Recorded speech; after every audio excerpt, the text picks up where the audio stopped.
Hello, everyone. Welcome to another episode of Alliterations.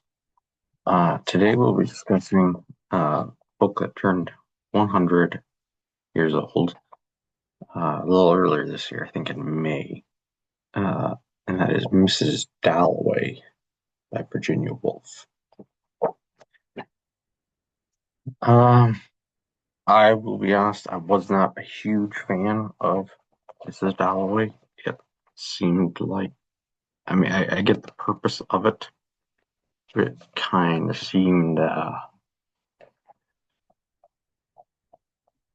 yeah, I don't know, blah, blase. You know what I mean?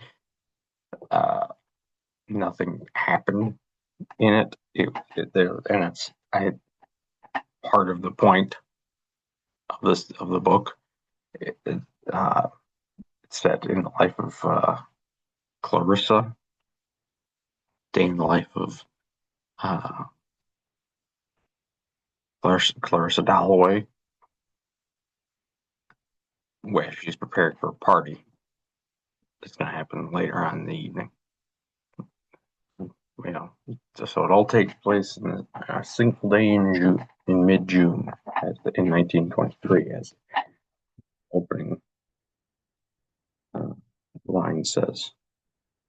It is, and from there, she has flashbacks to the time in the war, the Great War, World War One, and the people she meets in that time, and how she met her husband and her child, and just these sorts of things. So it doesn't really take place in one day, but it does. So it's kind of a weird flashbacky type of thing. It was almost like Lost before Lost happened, minus the flash forwards and flash sideways business. Um, and like I said, and that's kind of the it's an early stream of consciousness book from Virginia Woolf. Uh, and I've read other Virginia Woolf books, and I think there's everything I've read of hers has been much stronger than Mrs. Dalloway, and in particular To the Lighthouse. I don't think that's a controversial opinion as to that To the Lighthouse is Virginia Woolf's.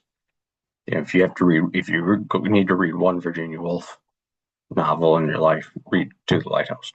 But I enjoyed To the Lighthouse, and so I wanted to read Mrs. Dalloway. And unfortunately, I didn't enjoy Mrs. Dalloway very, very much. And in large part, like I said, because nothing really happens. Good should probably be called Mrs. Dalloway. Uh, and I don't mean that negatively, but for a 200-page novel, you know, that's an extensive period of, well, nothing happens. It would be one thing if you did it as a short story. It'd be one thing if there was more of a point to it. But just the day in the life of a middle upper class British woman preparing for a party that we never really even see. Uh, the party's overshadowed by some other events. One of the main characters commits suicide uh, after some other attempts of suicide.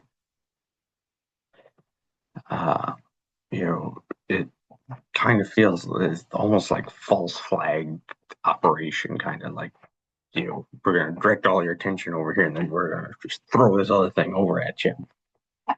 And there are bits and pieces of it. There's the main character is Mrs. Dalloway, Clarissa Dalloway. Her daughter plays some part of a role. Her husband, Sally Seaton, is uh, sort of under the radar lesbian lover of Clarissa's. And then the other two real big characters, I would say, are real important characters to the story are Septimus Warren Smith, who was a World War I veteran and who had shell shock, and who uh, Mrs. Dalloway can relate to because of that shell shock, post-traumatic stress disorder, the mental health aspect of it. Uh, and I think by an extension, Mrs. Dalloway can be described somewhat as Virginia Woolf herself. I'm not going to say it's a biographical uh, story, but I don't think there's would be too much controversy to say that it was semi-autobiographical. And then Warren Smith's wife, who's Rita. I don't know. I'm probably not saying this. Rizia. She's Italian, so they have weird names. And obviously nobody ever says her name in here. It says it out loud for me to hear how to pronounce it.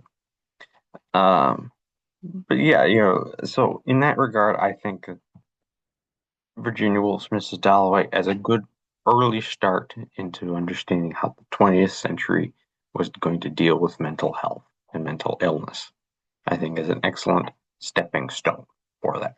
I think there are better examples. For Whom the Bell Tolls, or To the Lighthouse, or The Hollow Men, or really anything T.S. Eliot wrote about World War I. I think all those would be better if you're trying to understand World War I and the impact it caused on those involved in it. Mrs. Dalloway is not the best place to start, unfortunately. Like I say, I think the best way to describe it is Mrs. Dalloway. I will say Virginia Woolf does have a very engrossing writing style. She sets the scene and you are in the scene. And that's a hallmark of a good writer. What the problem is that because she sets the scene so well, and because the book is relatively boring, you're kind of bored reading it because there's nothing really happening around you. And that's kind of a negative. It's positive, but also kind of a negative in this case. So, for once, I'm not really going to recommend you read Mrs. Dalloway. It's not a terrible book. I've read far worse books, but I've read far better books. And like I said, I would recommend you go to one of the other, certified classics, as some might say, about World War I. Like I said, From the Bell Tolls or T.S. Eliot's work, for starters, at least. So thank you for stopping by this episode of Hell Iterations. Please like and subscribe, share this video, and I'll see you next time.